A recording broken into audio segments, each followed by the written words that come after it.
Bonjour et bonsoir. J'espère que vous allez bien. Bienvenue sur la chaîne du Psychospirit. Merci pour les nouveaux abonnés qui likent les vidéos, qui les commentent et qui les partagent. Merci également pour ceux qui m'envoient leurs témoignages et qui me contactent. Je ne peux pas toujours répondre directement à vos emails, mais si vous voulez vraiment me joindre directement, alors vous avez mes coordonnées. Vous avez également mon numéro de téléphone. Alors, aujourd'hui, je vais vous parler des astuces du pervers narcissique pour envelopper, endormir et manipuler sa proie. Vous étiez certainement dans une relation avec un pervers narcissique, cela qu'on appelle sur cette chaîne les zombies et les vipères anciennes, ou également vous étiez dans une meutienne, et vous avez atteint un certain âge, et vous vous êtes dit, il faut que j'entre en relation avec quelqu'un, avec quelqu'une. Vous avez regardé à gauche, vous avez regardé à droite, et vous avez vu cet homme, vous avez vu cette femme. Mais seulement, vous ne savez pas que en regardant cet homme, en entrant en relation avec cette personne, vous étiez déjà prédisposé, conditionné à être la proie idéale. Vous avez grandi dans une famille, n'est-ce pas? Et là-bas, on vous a inculqué certaines valeurs. On vous a dit qu'une femme ne peut pas rester seule. On vous a dit qu'un homme ne peut pas rester seul. Sinon, c'est une malédiction. Sinon, c'est presque la poisse. C'est quelqu'un de malchanceux s'il reste seul. Donc, tout cela était déjà dans votre subconscient. Et puis, vous avez vu des couples, vous avez vu votre papa, votre maman, vous avez vu également des tantes. Vous avez regardé tout ce beau monde des amis qui étaient déjà en relation. Et vous avez atteint un certain âge, vous avez dit, moi, Martine, moi, Jérémie, je ne peux pas rester seul. Parce que mes valeurs me poussent ou bien me donnent en fait la possibilité d'entrer en relation, dans une relation saine pour avoir un foyer, pour avoir des enfants, pour avoir un mari, une femme, pour être au paradis. Ah, ah, ah. Mais le paradis, comme on va le voir plus tard, s'est transformé en enfer. Parce que, selon le psychospirit du vice-versa, le pervers narcissique est un petit enfant des ténèbres. Donc, vous ne pouvez pas vraiment expérimenter cette félicité, ce paradis, quand vous êtes en relation avec ce genre de personnes manipulatrices, perverses, narcissiques. Revenons. Vous avez des valeurs judéo-chrétiennes. Vous avez des valeurs hindouistes, des valeurs aussi islamiques. Et on vous a dit justement que l'homme est le chef de la famille. On vous a dit que vous ne devez pas répudier une femme. Et vous avez tout ça dans votre tête. Pour ceux qui ne se disent pas religieux, ou bien qui se disent athées, disons comme ça, ils ont également ces mêmes valeurs qui sont vraiment très approfondies, qui demeurent, qui sommeillent au fond d'eux. Je vais m'expliquer. Il y a plusieurs personnes qui disent « moi je crois en rien ». Oui, je crois en rien, je crois en moi-même. Mais la similitude avec ceux qui croient et ceux qui ne croient pas, c'est que tous tombent dans les mailles des pervers narcissiques. Parce que le pervers narcissique, c'est en fait que par rapport à ce modèle que vous avez déjà préconçu d'un homme et d'une femme il va pouvoir s'infiltrer dans ces failles pour pouvoir justement baisser votre niveau de réflexion. Que vous soyez croyant, chrétien, bouddhiste, aussi peut-être de la religion judaïque, alors vous entrez en relation avec cette femme. Vous entrez en relation avec cet homme. Et vous commencez justement à lui dire ce à quoi vous croyez. Vous cherchez un homme qui est serein, un homme sobre, un homme qui s'occupe de sa famille. Vous cherchez une femme qui est gentille, qui est ouverte, qui est pieuse, qui sait bien s'occuper de son foyer. Vous avez ces stéréotypes ancrés en vous. Et le pervers narcissique le sait. Alors, il va commencer à se dédoubler, à jouer le jeu que vous voulez qu'il joue. Il sera d'abord juste comme quelqu'un qui est manipulé. Manipulé par quoi? Manipulé par votre amour. Mais alors que, en fait, il veut justement que vous tombiez amoureux de lui ou d'elle, enfin de vous zombifier, enfin de vous détruire la vie. Alors, narcissique, au début de la relation, si vous dites que vous croyez en Allah, il va dire qu'il croit aussi en Allah. Vous dites que vous croyez en Dieu, voilà, des chrétiens, il va dire qu'il croit également. Vous allez dire que vous croyez en Elohim, il va croire aussi. Vous allez dire que vous croyez en Krishna, il va croire aussi.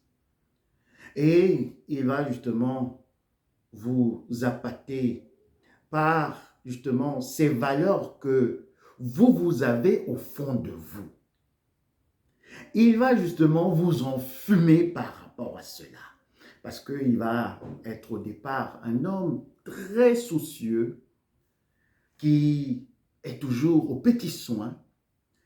Elle va être une femme très pieuse, une femme très calme, une femme très généreuse. Ça, c'est au départ de la relation.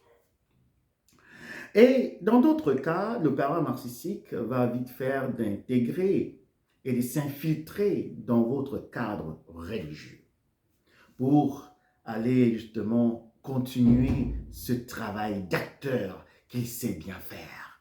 Mais vous ne savez pas que le pervers narcissique, en fait, prend juste une posture d'acteur au départ, mais lui, il a déjà la réalisation et la production du film de votre vie dans ses mains. Il s'infiltre dans votre communauté religieuse.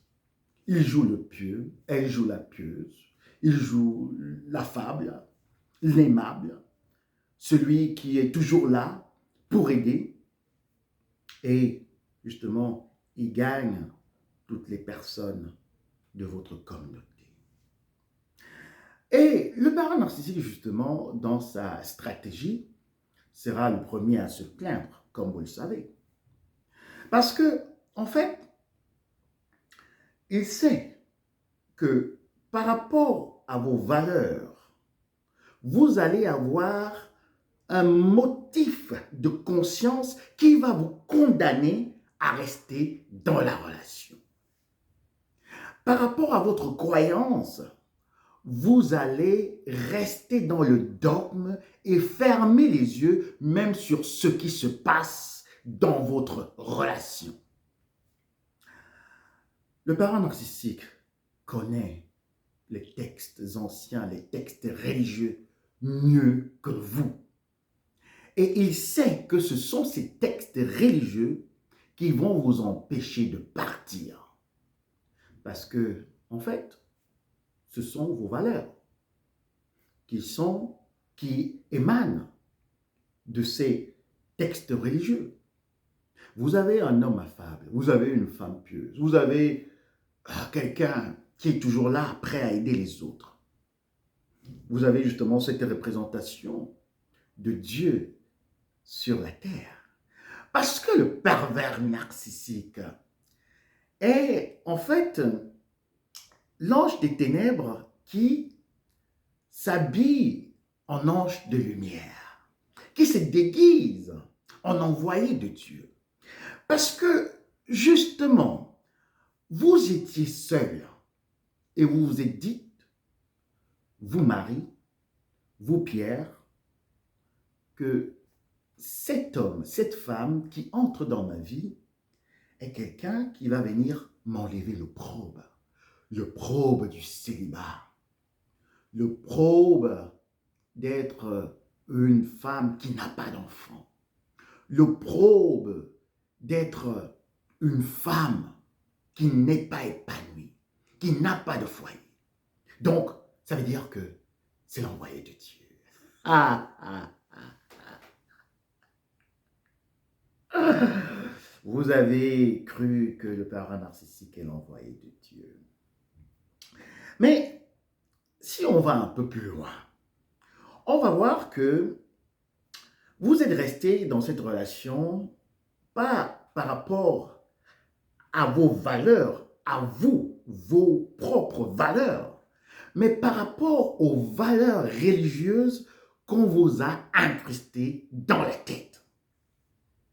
Parce que si vous étiez vraiment déjà une personne qui se valorise, qui connaît justement son identité, qui connaît la spiritualité, alors aux premières frasques de ce petit enfant des ténèbres, vous aurez déjà découvert le pot rose. Parce qu'en fait, le dogme de la religion est ce truc, en fait, qui endort les personnes, qui les empêche d'entrer directement en relation avec la divinité et qui les fait, en fait, rester dans un monde où ces personnes qui sont dans le dogme croient que tout est bon. Tout ce qui vient de leur religion est bien. Tout ce qu'elles ont, ces personnes, tout ce qu'elles ont consommé, qu'elles ont eu à recevoir dans leur enfance comme valeur religieuse est magnifique et parfait et il n'y a rien à redire. Donc, dans le dogme, on ne pose pas de questions parce que l'homme est le chef de la famille. Ah, ah. Parce que la femme ne doit jamais être répudiée. Alors vous restez dans cette opacité, dans également cet obscurantisme, on dirait, de la religion qui vous fait rester dans ce foyer. Et le pervers narcissique le sait. Il sait qu'à cause de vos valeurs, vous n'allez pas divorcer. À cause de vos valeurs, vous n'allez pas partir. À cause de vos valeurs, vous allez rester là à supporter. Parce qu'il y a encore ces complices, ces trois triples complices qui vont venir vous dire, écoute, dans tous les foyers, il y a des problèmes. Cet homme, c'est celui que Dieu t'a envoyé. Parce qu'il est venu t'enlever l'opprobre du célibat. Cette femme, elle est ta femme. Parce qu'on ne divorce pas. Et il y a deux types de pervers narcissiques religieux. Je vais vous expliquer. Il y a le premier type qui est une sorte de pervers narcissique, en fait, qui va s'introduire dans votre communauté, à vous, hein, vous qui avez connu ce Marc, ou bien cette Julienne, ou bien également cette Geneviève, hein, ou également ce Philippe. Il va s'intégrer dans votre communauté et il va prendre une place très importante pour avoir plus de complices, pour vous encercler et en fait pour envoyer ces complices qui vont représenter peut-être le clergé, venir encore radouber, venir encore ajouter une couche sur les valeurs que vous avez reçues quand vous étiez petite ou petit, quand vous étiez un enfant. Je ne sais pas si vous comprenez. Je ne sais pas si vous comprenez. Encore avec cette couche, vous êtes encore plus endormi. Vous êtes encore plus en basse fréquence. Vous êtes complètement, en fait, désarmé. Parce que vous croyez en ces valeurs qu'on vous a inculquées quand vous étiez petite. Vous croyez encore aux valeurs qu'on vient encore vous annoncer, en fait, vous prédire, et vous vous dites que si vous partez, alors là, vous allez être une mauvaise personne. Vous allez être un mécréant. Et le père narcissique le sait. Et c'est pour cela qu'il envoie ses complices. C'est pour cela qu'il intègre votre communauté pour mieux vous encercler avec vos propres valeurs. Le deuxième type de père narcissique, lui, il procède autrement. Il ne s'intègre pas dans votre communauté, mais il se met à l'écart et cherche des complices externes. Et il dit à ses complices externes que vous n'êtes pas à la hauteur de vos valeurs. Je m'explique. Il faudrait bien comprendre les pères narcissiques. Il faudrait bien comprendre la manipulation. Il faut comprendre sous d'autres prismes ce qu'on appelle la perversion narcissique. Quand ce pervers narcissique va chez ses complices extérieurs, il dit que vous n'êtes pas une femme qui respecte en fait les valeurs judéo-chrétiennes ou islamiques ou hindoïques que vous proclamez pouvoir présenter. Donc en fait, vous êtes acculé.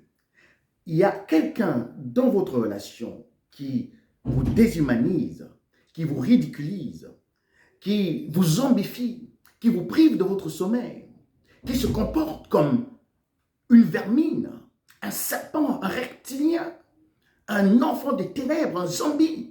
Mais c'est le premier qui va à l'extérieur se plaindre. Et vous tombez encore dans le piège du dogme et de valeurs que vous avez reçues. Vous vous dites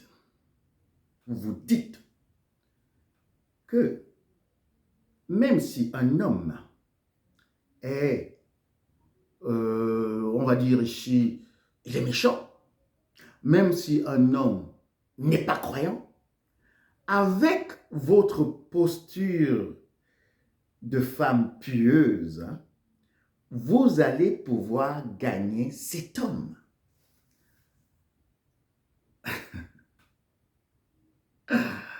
Et puis, on va rencontrer justement ces femmes, ces hommes qui vont prier, pendant des dizaines d'années pour le père narcissique. Parce que le clergé joue encore son double jeu, de venir encore mettre une autre couche.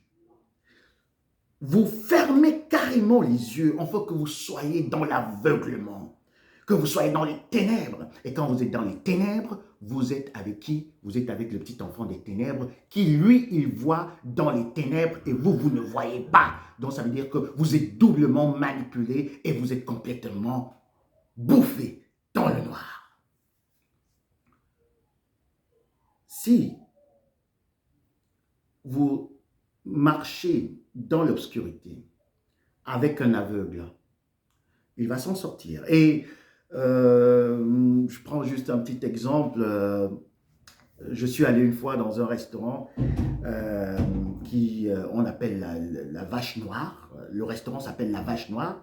Donc, en fait, on est complètement dans les ténèbres là-bas. Ils ont mis Je ne sais pas comment ils ont fait, mais c'est complètement opaque. Donc, on ne voit rien, on ne voit même pas, on ne voit rien, on ne voit pas, même pas le blanc des yeux. Parce qu'à l'avance, d'abord, il faut enlever bijoux, montres et tout. Tout ce qui peut donner une petite lueur de lumière. Donc, on enlève tout. On est dans le noir, dans le plein noir. Et on va manger dans le noir. Et il faut retrouver sa table. Et qu'est-ce qui se passe? À l'entrée au foyer, on vous donne comme une personne, un non-voyant, qui va vous conduire à votre table. Le non-voyant vous conduit à votre table. Et quand vous avez besoin de quelque chose, vous appelez le non-voyant, Christelle ou je ne sais pas qui vient vous retrouver à votre table et vous donne à boire. Et vous sert à manger. Je ne sais pas si vous comprenez. Donc le non-voyant, en fait, lui, il voit dans les ténèbres. C'est comme ça pour le pervers narcissique. On vous amène un peu plus dans le dogme, afin que vous restez dans les ténèbres, mais pourtant le pervers narcissique, lui, il voit ce qui se passe. Et c'est comme ça qu'il profite justement pour vous zombifier. Alors, le pervers narcissique vous a bien eu. Il vous a eu. Ce n'est pas seulement par rapport à votre soif d'être en relation, votre manque d'amour, vos failles narcissiques, votre peur de l'abandon, du regard de la société, une femme seule, un homme seul et quoi que ce soit. Non, c'est par rapport aussi à vos valeurs dogmatiques des religions qui vous ont fait rester dans ce foyer. Alors, je vais vous dire aujourd'hui que vous devez développer une spiritualité qui est propre à vous-même, qui est propre à vos besoins. Parce que tout le monde est unique. Vous ne pouvez pas me dire que une religion, en fait, peut combler les besoins de tout le monde. C'est impossible. C'est impossible, sinon on n'aurait pas autant de religions. On aurait une religion qui serait peut-être unique pour tous les besoins de la race humaine. Mais la spiritualité plutôt est une démarche personnelle. Et elle ouvre les yeux, elle déchire le voile du dogme de la religion. Et quand ce voile est déchiré, alors vous commencez à entrer dans la lumière. Et quand vous entrez dans la lumière, vous pouvez très vite chasser les ténèbres. Vous pouvez très vite remarquer les petits-enfants des ténèbres. Parce que vous êtes liés directement à la divinité des lumières. Vous n'avez pas besoin qu'on vienne vous dire « Écoute, ma chère, écoute mon cher, reste dans cette relation, dans ce mariage foireux, parce que tu sais, une femme ne doit pas divorcer, un homme ne doit pas se répudier son épouse, on ne doit pas faire ceci, on ne doit pas. Non, non, non, non, non, non. Tout ça, c'est pour en fait vous endormir. Et le pervers narcissique va toujours réussir ses coups chez ce genre de personnes qui restent dans le dogme. Et après cette relation, après tant d'années, vous allez constater que celui qui a pris en fait la lumière, qui s'est présenté comme un ange de lumière, était un ange des ténèbres. Vous avez constaté, pour certains qui sont assez lucides, assez réalistes et qui peuvent vraiment le reconnaître, que en fait, vos valeurs religieuses étaient pour beaucoup de ce que vous avez vécu.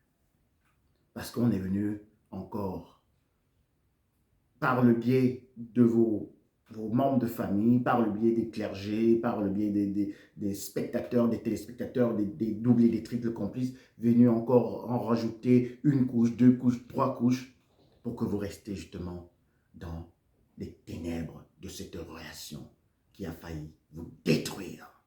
Combien sortent de cette relation, de ces relations toxiques avec ces pervers narcissiques, ces zombies, ces vipères anciennes étant déjà complètement amochées. Parce que, pour clore cette vidéo, imaginez-vous, je reviens sur l'exemple du restaurant. Après 1 heure, 2 heures dans ce restaurant, dans les ténèbres, je vous dis, vous commencez à vous sentir mal. Vous commencez à vous sentir mal. C'est une très bonne expérience, mais après, vous voulez sortir. Vous avez mangé, vous voulez sortir parce que on entend même des gens qui crient en fait parce que le noir est tellement opaque et ils veulent sortir. Donc, si on fait donc le parallèle avec cette relation des ténèbres, parce qu'il faut le dire, avec ce pervers narcissique, cette pervers narcissique, vous êtes resté pendant 10 ans, 15 ans à marcher dans les ténèbres. Et quand on marche dans les ténèbres, on cogne partout. Parce que même dans ce restaurant, il y avait des gens qui voulaient prendre leur boisson, ça tombait, on coupait des gros morceaux, une fois on coupe un petit morceau, c'est vraiment intenable à long terme. Donc, imaginez alors ceux de vous qui sont restés dans ces relations pendant 10 ans, 15 ans, 20 ans, c'est très difficile. On cogne sur beaucoup de choses, mais il y a toujours une lueur d'espoir. Donc, c'est comme quand vous sortez de ce restaurant. Sortez, vous arrivez d'abord dans la pénombre. On n'entre pas directement dans la lumière. Hein. On entre d'abord, c'est une sorte de pénombre pour vous préparer à la lumière. Après, vous arrivez dans la lumière.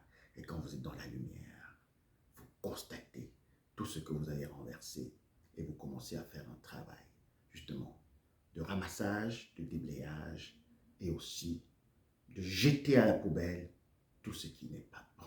Donc, ce qui veut dire que si vous avez même encore des objets du pervers narcissique, jetez-les à la poubelle. Brûlez-les ou bien offrez-les. Offrez ces objets, offrez-les à des gens qui en ont besoin. Faites le nettoyage. Et si vous avez besoin d'aide, ne manquez pas de me contacter. Mes coordonnées sont en dessous de cette vidéo. Le pervers narcissique vous a eu par rapport à ce que vous avez cru.